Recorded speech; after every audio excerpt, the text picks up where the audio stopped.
Welcome back, everyone. So let's remove the bookmark and continue our epic tale.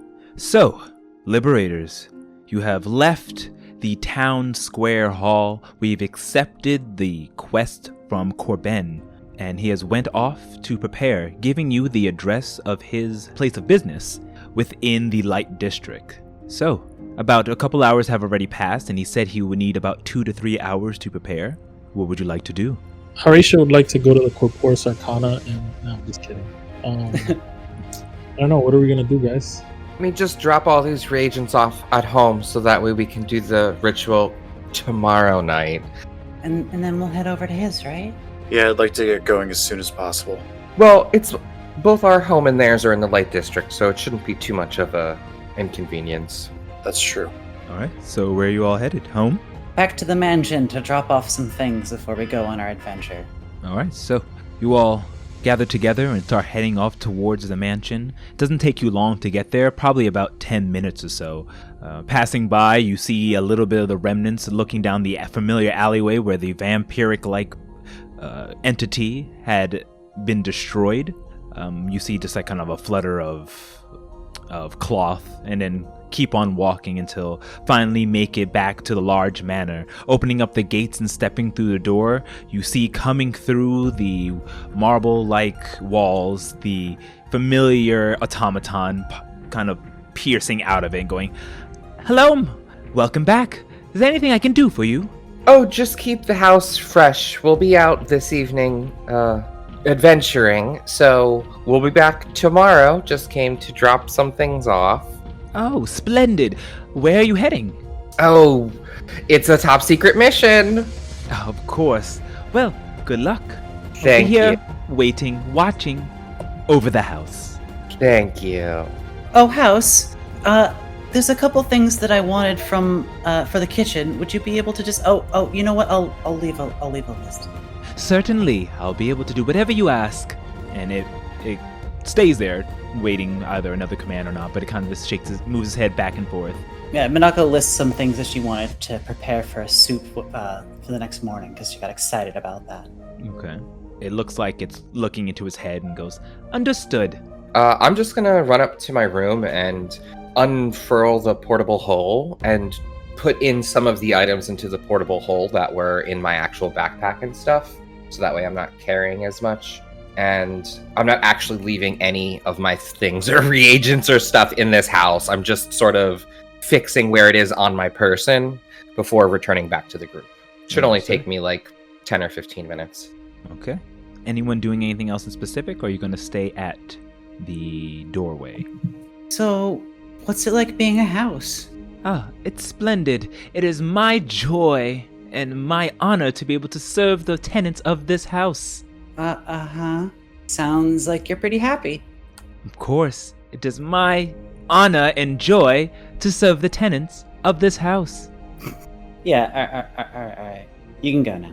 As you wish. And it sucks back into the wall, disappearing. Only its eyes are shown on the marble wall before it disappears. I have unsettling feelings about this house. Alright. So, after King goes and gathers his things, you slowly run down the staircase, seeing that all your allies are over at the front door, gathering together. You are once again prepared and ready to head off into your adventures. So, are you all heading off, following the directions? Sorry to keep you waiting. No problem. Yeah, no, it's... And she, looks over at Horatio. Oh, it's been... Fun. Should we get going? I'm ready. Let's go. Yeah. Okay. And gathering all your things, you head off, walking outside of the mansion. You hear, "Have a good day and be safe," as that house closes the door behind you.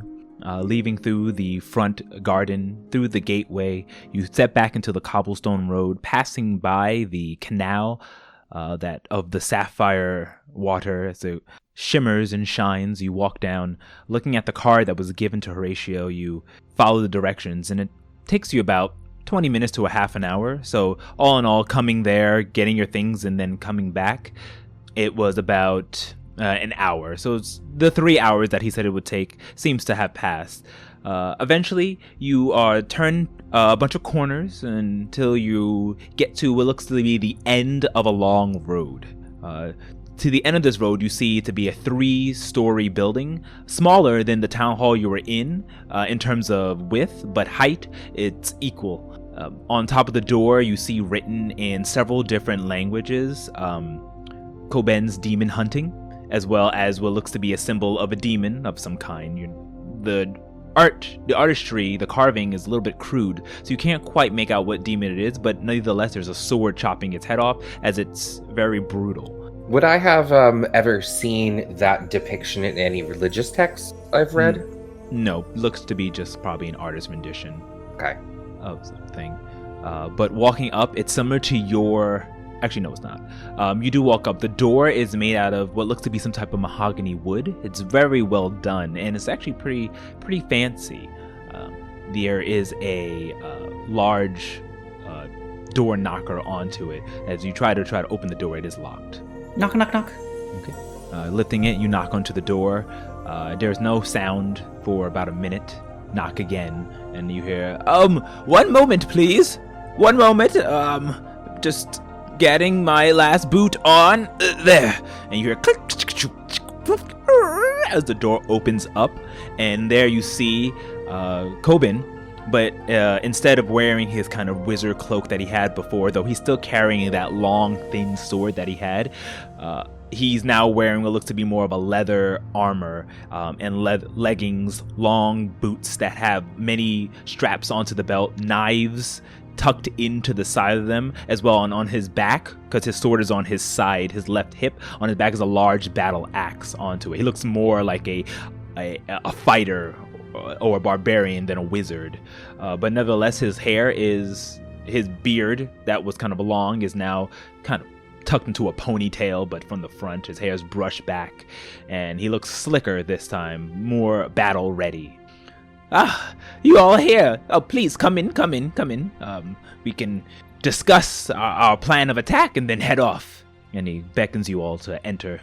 I walk right in.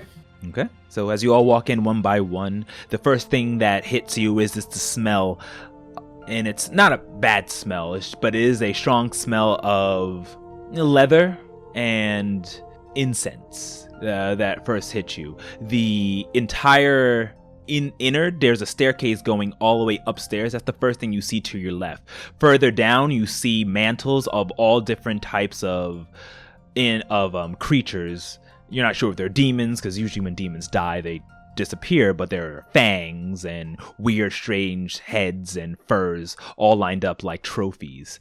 There are also weapons placed on top of shelves, as well as all different types of artifacts. There are several tables with papers and maps laid all about, and the room is, although not bright, it's dimly lit, but it's still bright enough for you to be able to see everything, as lit by candles. There are no windows that are here as well. And he steps back. Welcome to my demon hunting chateau.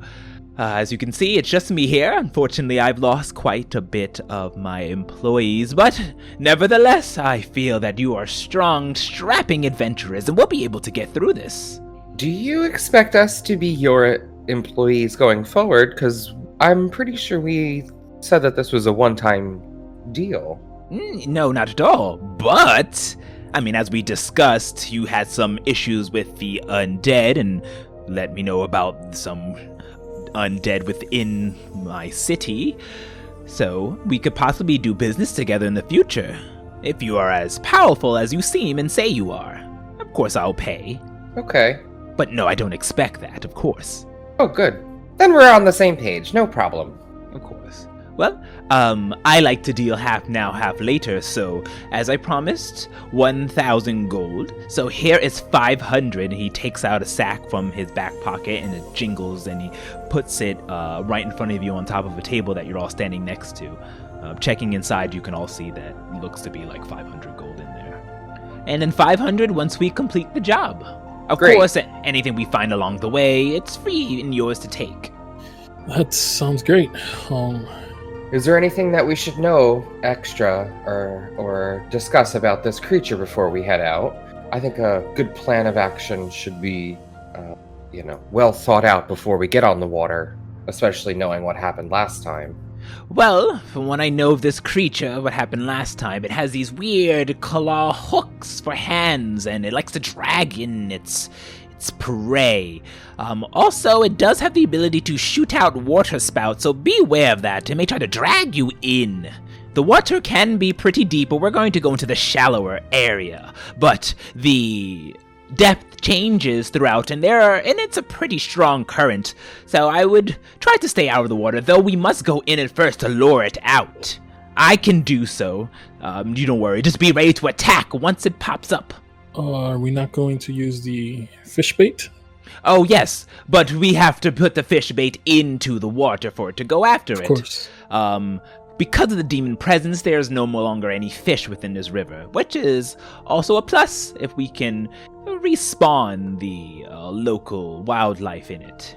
It's a food source for many of the people down in that region, and of course this demon is causing quite a muck.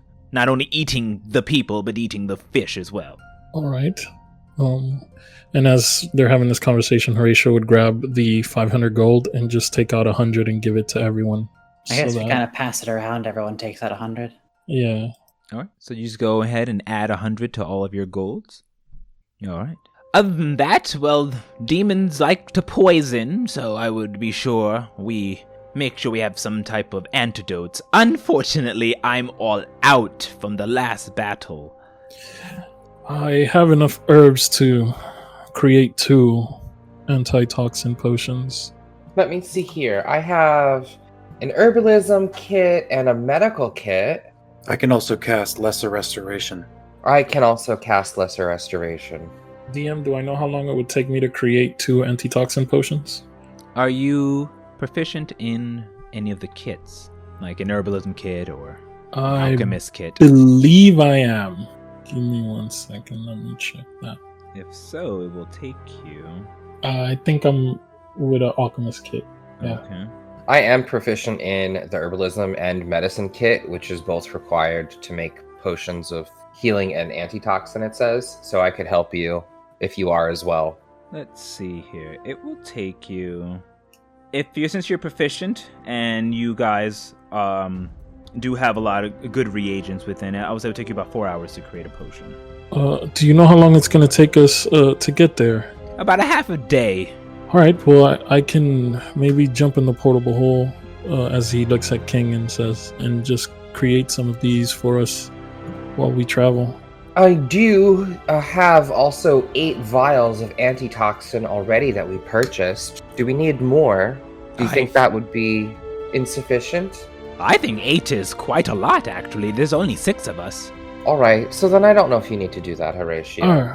I didn't know you had any. Yeah, then you shouldn't. I was digging around and they weren't in my backpack. They were in a separate bag. I just found them, and I'll pull out the vials, and I'll hand one to each person. And it says I say when you drink this, you'll gain advantage on any poison they try and attack you with or sprays us with, and basically for 1 hour we have advantage on saving throws versus poison. Okay. But that doesn't remove the poison if you're poisoned already. It does not say that, no. Okay. Koben says, we should probably take that then before the battle. Make sure we get the proper use out of it. Yeah, let's take it. Well, when we're close, you let us know, or before we start to bait her or it out, maybe that's when we should take it. Yes. All right then. Well, is there anything else we need? I don't have anything else, unfortunately, but this beast needs to be slain, so I'm sure we'll all be pretty capable. So Koben looks over to you. Well then, we have what we need. I have some supplies, just food and lodging if needed, tents and things to make a fire, like a flint box and things for camping, so you don't have to worry about that. I also have the ability to cast Liam's tiny hut. Nice. If we need to rest. But we should head straight there and prepare for battle, and then we can probably rest after, as I know we'll be quite successful. Well, shall we head off? And he goes and goes to step outside and opens up the door, and the light shines into a little bit the dusk light, and he goes, after you. No, you're leading the way. Well, I guess it is your house. Okay, fine. And then I'll I have to lock the door. You're right.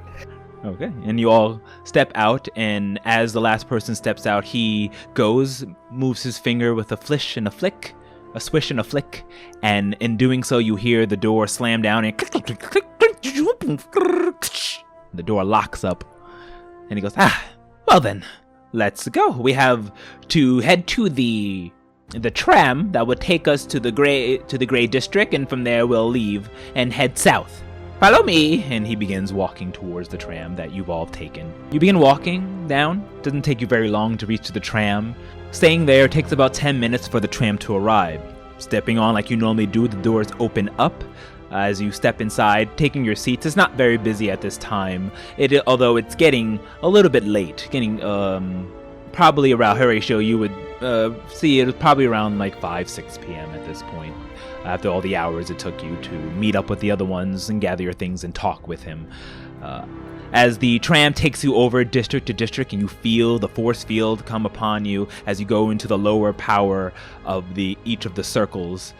You see, looking up, once you get to the Magus district at this time, the familiar firework explosion with the major image in the sky, and you hear, Mage Wars, Mage Wars, Mage Wars! And it goes on to repeat itself as it talks about the Mage Wars, and Cobain goes, oh, if I was young again. You know, I was a champion of Mage Wars way back when. Oh, yeah? King Ears perks up a little. How was it? Oh, it was fantastic. First, there were the broom races. And of course, no one can fly faster than me on a flying broom. Alas, my back. And you look at him, and he's jacked. So you're just, but he is pretending or seems as if he's just old man. But he goes, my back, it gives out on me, so I can't do all the fancy tricks that the kids can do nowadays. And now they have these things where you have to fly through hoops and do all types of things. It used to be just a straight race to the finish line. Albeit, you can mess up your opponents here and there with a cantrip or two. I really know how to make a slippery slope. Oh, and of course there's the mage battles, if you're really good. And there's the summoner strike, if you're able to conjure up some summoning elementals and all other things and have them battle. It's quite a spectacle. Alas, I am not a summoner myself. I am not a conjurer. I am an evocation wizard. Do you still have that, magic broom? Oh, that broke some time ago, and I've given up on that. I just make myself fly now if I need to go from here to there. Oh. Much more convenient, right? Yes. No need for a fancy broom. Not that I'm knocking a fancy broom. King, do you have your Jastafold out? I'm always holding it. Okay, he looks on over to that. No offense or anything like that, and quite a spectacle you have there. Do you mind? Oh, and I'm like gonna visibly hesitate and say, sure, it's very special and unique, so it might not like you, but here, you can inspect it, and I'll offer it for him to look at. Alright. He goes to grab it, and then you visibly see, not a jolt of electricity, but a jolt of white light kind of hit his hand. He goes, ow! And he dropped Chastafol into the ground. Before it falls, it kind of hovers there. He goes, well, a temperamental, what kind of enchantment is this? It's not really, a basic enchanted broom. It's quite magical and unique, actually. And I'll, wave my hand up and have Chastafol, fly up next to me, and I'll grab it. I'll say it's a divine gift and offer a coy wink. Interesting. So you must be a wizard? Sorcerer? Sorcerer, yes. I have the ability to manipulate my spells a little, and I'll use prestidigitation to sort of, swirl a little image around my fingers to indicate mana flowing.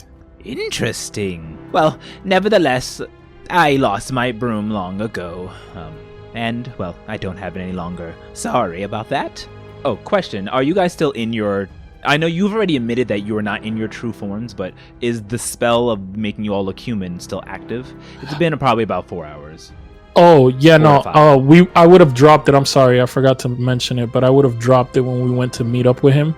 So he would have been seeing our true selves. Okay. And this tram, it's pretty empty. There's a couple other people, but they're keeping to themselves, and he gets a little closer towards you. Kella, you mind if I ask a question? It's been quite some time since I've seen elf folk. What brings you down to Thelos, if you don't mind me asking? And with no offense, tieflings nonetheless. I'll look towards Duran, and I'll say, well, if you're not going to be prejudiced, I'll tell you the truth. Oh, of course not. Yes, we're seekers. We're seekers. Oh, well, now I'm really excited. And our tiefling friends, we met in Shivrin, and it's been a blast since. And now we're here in Thelos on a mission. We are also seekers, by the way. That's true. Well, with 5 seekers on my team, I'm sure we'll be able to dispatch this foe. You know, wait. What level of seekers are you?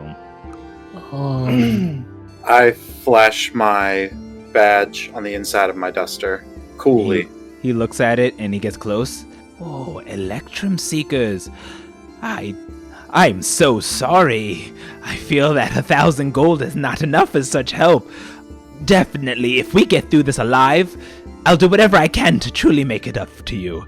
Oh, Horatio is nervously or sheepishly looking around to make sure that no one's listening to the fact that we're talking about that we're seekers. Roll a perception check. Dirty 20. Dirty 20. Okay. So around you, there are 3 other people within this tram. You've passed to the Maga district, so a couple got on and got off. But right now, besides you, there are 3 others. There are 2 humans and 1 dwarf. The 2 humans are eyeing you, but suspiciously or not is up to you. But they are looking on over, just curious because you're elves and tieflings. You stand out. But the dwarf is minding his own business. They all are in wizard garbs. Do I notice any corporous markings on any of the wizards? Since you rolled a dirty 20 on the 2 humans, as they kind of are scratching their back or scratching their arms or lifting up their wizard sleeves every so often, you do see a much smaller than yours Corporus Arcana tattoo on them. I would say we should probably keep it down, guys. There are Corporus members around. Where? And he kind of gestures towards the 2 humans. I mean, let's not just talk about the other guild. I'm just gonna give them an angry glare. A noticeably angry glare? Are you looking at them and glaring? Yes. Roll an intimidation check. Why are you starting beef, Duran? Duran rolls a dirty 20. Another dirty 20. You glare and shoot them shoot them a look, squinting your eyes, and look very menacing. As you catch their eyes as well, they look away, and it kind of look like sweat drop appears on their foreheads as they kind of look over, scratch their arms and legs, and try to be nonchalant. There you go, Wizard Ratio. They will no longer bother you. Based on that, can I insight? Do they just happen to be on the train, or are they following him? Could I tell that from their body motion? From their body, you tell. Or body language? I would say, from what you know, no need to roll. They were on the train before you, but they were in the light district. But when you got onto the train, they were on already.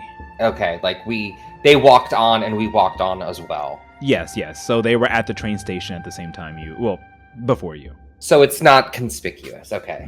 It's just conspicuous. No, I'm just kidding. Okay, no, it's fine. I don't think that they were an issue. They were just listening to us, Duran. That was all. The next stop comes up. This point you're at the dust district, and they quickly get up and leave. As if they're stumbling over themselves. They get up, look on one more time over, look back, and then who do they look at? Do they look at King and Duran, or did they look at me? They're looking at all of you. At all of us. Yeah, they kind of give you guys a look, and then they walk out. And the door, and then a couple more, about 3 more people come on board, sit down. The doors close, and it continues going on past. What was that about? Kobin looks over at you all. We'll talk about it once we get out of here. He's still learning social graces. Sorry, and then I'll look Duran and say sorry. They were the one bothering Horatio. They were not bothering me, Duran. They were just paying attention to the fact that we're seekers in a corporous ran town. That's all. I guess I did not do much for the Seeker's name here. Don't forget how we were treated in Pure Hall. All right. Sometimes people listen in when they shouldn't, so it's just easier to say less instead of scare them away. You know what I mean? Either way, I think we've attracted too much attention already. We don't need any more. But they're not listening now. That's because you scared them away. Which is an option, but generally not what most people do in cities. It's okay though. Okay. So, the rest of the trip, you either make small talk or it's in silence, but people get on and off as you finally make it towards the Grey District. There, the tram makes its final stop, letting everyone off, and you see at this point everyone getting off are more mundane-looking people.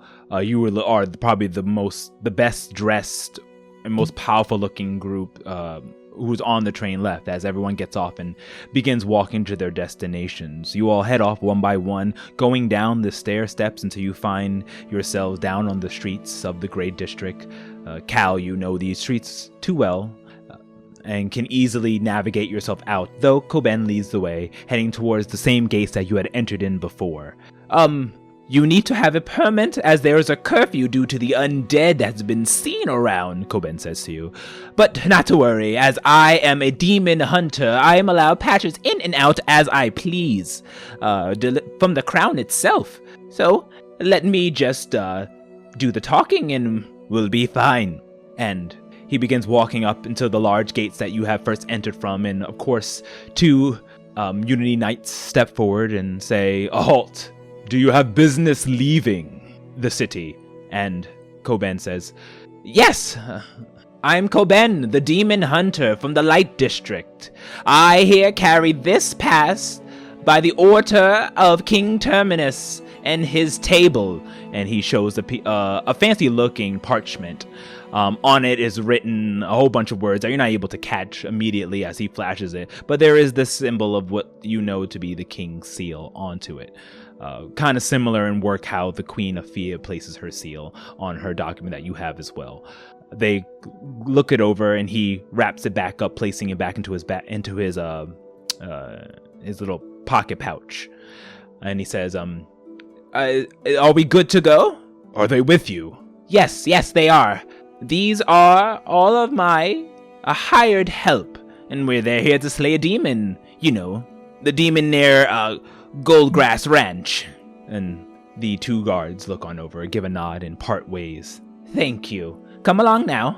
We have some demons to slay." And he begins walking down the road, leaving. Do we walk past like all of the instruments and things we did when we came in, or it takes us a separate route through the gate?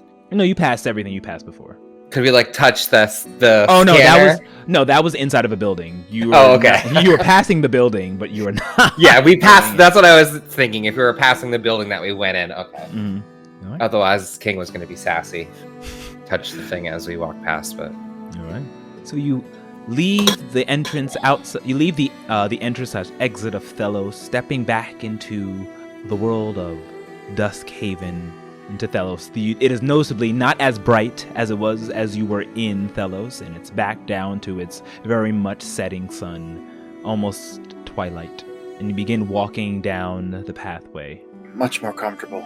He goes, before we get started, hold on one moment. And he pulls out his pouch and opens it up. He digs his hand deep inside, and it's definitely, his arms go much deeper than he's supposed to be. And he pulls out what seems to be a very beautiful, ornate chalice with a good size crystal, about the size of his fist, and he has large fists.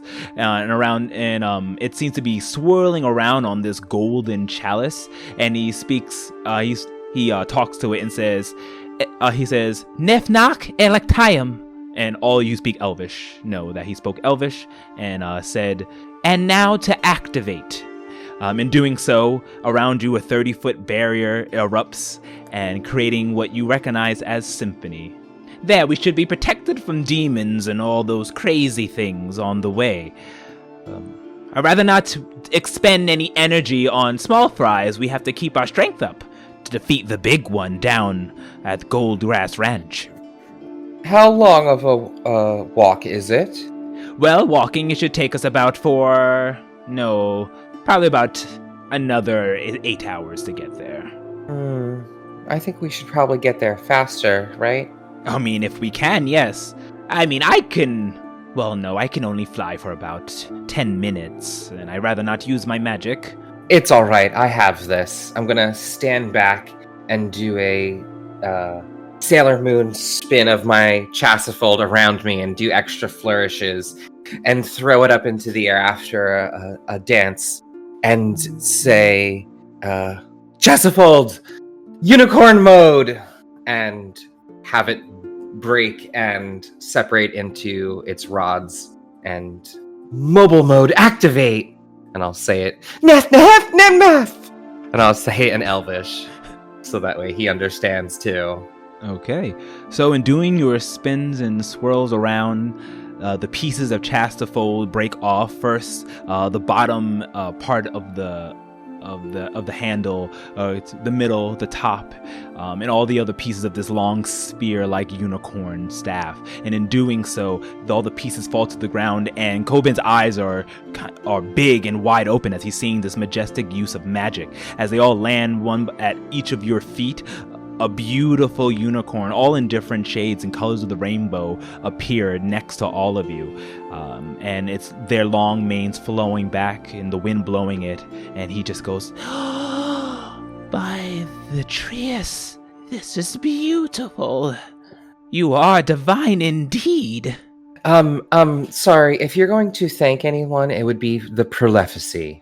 Oh, you worship the Prolephacy?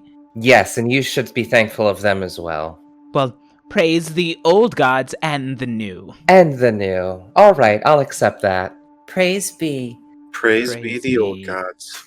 Harry shook us a thumbs up. And the new. And the new. These are my unicorns, and we are of the Order of the Unicorn Horn, riders in her name.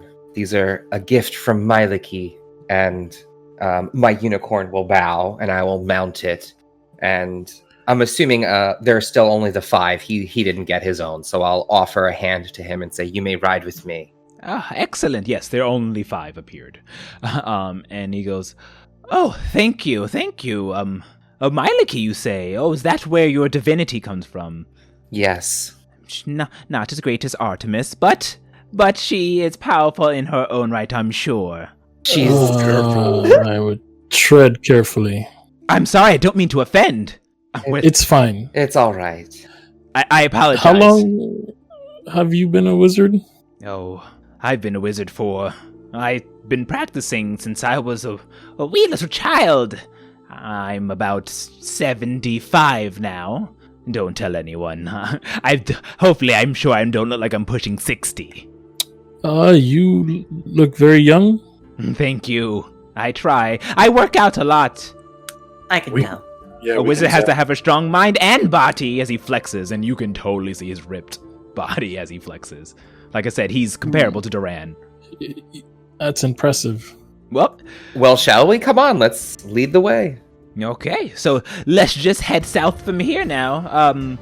Get on, Myliki Unicorn. And he gives a little slap. Up we go. The unicorn, as he slaps it, doesn't move. Yeah, I'll say, "I got it. Don't worry." And hold on tight to your chalice. Come on, everyone. And then I'll steer to lead the pack. Okay. So as you guys begin galloping around with your beautiful rainbow unicorns, you pass what you could see several demons off into the distance, flowing down, the wind blowing into each of your hairs. And like I said, even though you're riding bareback, it's not painful, it's extremely comfortable, and you have a strong grip onto the horses. It's almost as if they're magically keeping you upright and secure. And they're fast very fast. Even Koben is like, whoa, whoa, these things really can move. But surprisingly, I'm very comfortable. But nevertheless, about what would normally take you 8 hours, you were able to cut down to 4. Probably every so often you stop, take some drinks, or just shoot your way over there, but nevertheless, 4 hour passes as the caws and the roughs and the barks of demons are heard out into the distance. None of them come close to you, possibly because they cannot catch you at the speed that you're going. Till eventually you see off into the distance.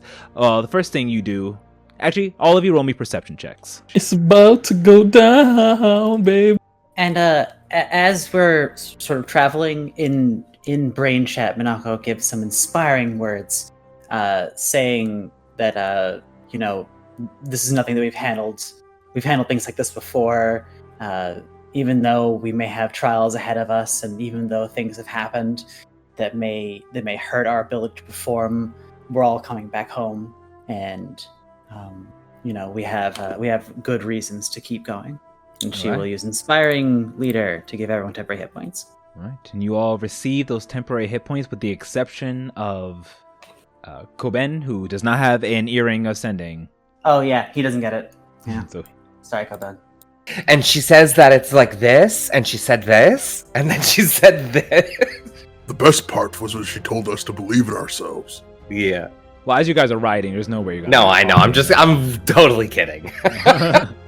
But you do get your inspiring leaders. So, Minako with a natural 20 for a 22, Cal with a 12, Horatio with a 10, King with a natural 1, and Duran with a 24. All right, so all of you who rolled over a 15, first what you hear is the sound of a river that is flowing past flowing down about a few hundred feet away from you.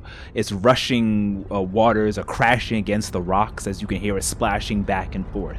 The second thing that you sense is a smell. It is a putrid smell. A smell of death, rot, and decay as it hovers into your noses, burning your nostrils. Ooh, should we take our antitoxins? It smells so gross. Koben also smells it and says, "Ugh, it's gotten worse. Yes, we're close. Let's go ahead and take these antitoxins now." I'm going to tap my floral circlet, and a crown of flowers will appear on my head, and a arcane essence will appear around me, giving me mage armor as well. And seeing that everyone is throwing mage armor on themselves, Minako will trace a small circle in the air with her finger and let smoke come out of it, encircling her. She also casts mage armor. All right. Duran, not being any kind of wizard, unable to catch mage armor, instead pulls out a bottle of potion of silver and silvers his blade before combat as they ride in, and prepares his anti-venom. All right. Or antitoxin. Cal takes his antitoxin and gets his magic revolvers in his hands while he's holding on. If we're no longer in a place where we should be riding, and we should be walking, I will reform Chasiful. Or are we not there? Not at that point yet. Not quite yet. You're slowly the gallop is turned to a trot as you're getting closer to it. At this point, now that they've alerted everyone about the smell and the sound of the waters, you do go over a hill because you see that you're on an incline. Eventually reaching the apex of the hill, you look down and see the raging river before you. And I will share the map. As things start to look like they're getting excited, Minako takes out a small potion from her pack, and she passes it to an invisible Luris that is hanging on her shoulder. And you guys can actually see the potion bottle get kind of hang in the air for a second before disappearing. And she just whispers to him, "Give this to me if things go wrong." What potion are you giving him? Just the potion of healing she had in her honor. Oh, got it. Okay. So the invisible Luris takes it and keeps it, shoving back to where he normally goes when he's unseen. And you all witness this weird display of magic? You're not sure. Everyone, make sure you stay close to me. My aura of courage will prevent us from becoming frightened. Stand strong in the face of this demon. And just make sure you keep the demon close to my blades. Firethorn! And Duran cries out the activation word and activates Firethorn. Poosh. So, Duran, as you take out Firethorn, the unlit blade, dual-bladed scimitar lights up, creating a bright light around all of you. You put up your hands to block the light because it is dark here, dimly lit here. But afterwards, seeing the familiar sight and hearing the raging flames of Firethorn, Coben looks on over and says, "Oh, excellent! So we have a mighty paladin and, a master of arcane weaponry. Oh, this demon will not know what hit it. Alright, well, I will go," and he goes into his bag and again pulls out a long fishing rod, as well as in his other hand, 3 very bad smelling fish, and he begins to tie it towards it. He then pulls out something else, some type of footwear that he had from his bag that he attaches to his foot. Looks more like water boots. And he goes, "Well, be ready. I will lure the creature out using this. Unfortunately, I have to be in the water, and as you can see, oh god." And you guys are, this entire time, even though the fish is probably bad smelling, is not compared to the dirty muck of this water. As is putrid, and it smells like death and decay. Coben goes, "It's quite alright, I've lost my sense of smell long ago. So I'm fine here. Now, remember, to be very hungry. It's already probably eaten all of the fish that's within these waters. But this is where it usually likes to hang out. Now, over towards the right," and he points in this direction, to the right of you all. "The waters are pretty deep, but nevertheless I can," and he snaps his fingers, spinning them around, and touches his body and then touches his feet, and then they begin to glow before they just have a slight shimmer to them. "Walk on water, so I have nothing to worry about. Over to the left side of the raging rapids," and you can see the rapids kind of bouncing back and forth, splashing the dirty water onto the ground, and you all can see that the waters touch the grass, and the grass, like, just from how poison it is, the grass itself seems to wilt. "I would say stay away from there. You don't want to get washed away. Now, are we ready?" he says, looking back at all of you. Cast the line. "All right, then." And he begins walking over towards the edge of the water. Stepping on top of it, you hear him splash, but he doesn't go in, and he just walks onto it. He takes his long wooden fish line, reels it back over his head, and then throws it forward, casting it until it lands into the water beneath. A minute passes, nothing. Another minute passes, nothing happens. "Just need some time. Come on, you little shit. Take it. Take the bait." So a total of 5 minutes passes, and then he looks back. "Maybe he's not here." And he stops speaking as there's a bubbling sensation happening within the waters. The brown putrid water begins to boil and bubble up little by little. And then all of a sudden you see his arm jerk forward as the fishing line is pulled and becomes taut. And he goes, "Oh, I think I've got something. Oh, yes, there you are, you stupid fucker. I'll get you out." And he gets pulled into the water. Even with his water walk, it seems to just bypass that, pulling him in, and he just disappears. Oh! What Duran is gonna throw Firethorn on his back, and he's gonna try to jump into the water and try to help him. I'm going to run as well and jump in as well. I have a swim speed. Oh, but it's toxic bad water. And Horatio summons Hootie, whom is in owl form, right? He's not. Yeah, he's in owl form. And I kind of just have him hover over the river to see if he can see anything beneath these murky waters. So, as you all jump in, rushing after your new ally Coben that has been pulled into the depths, we will return after taking a small break.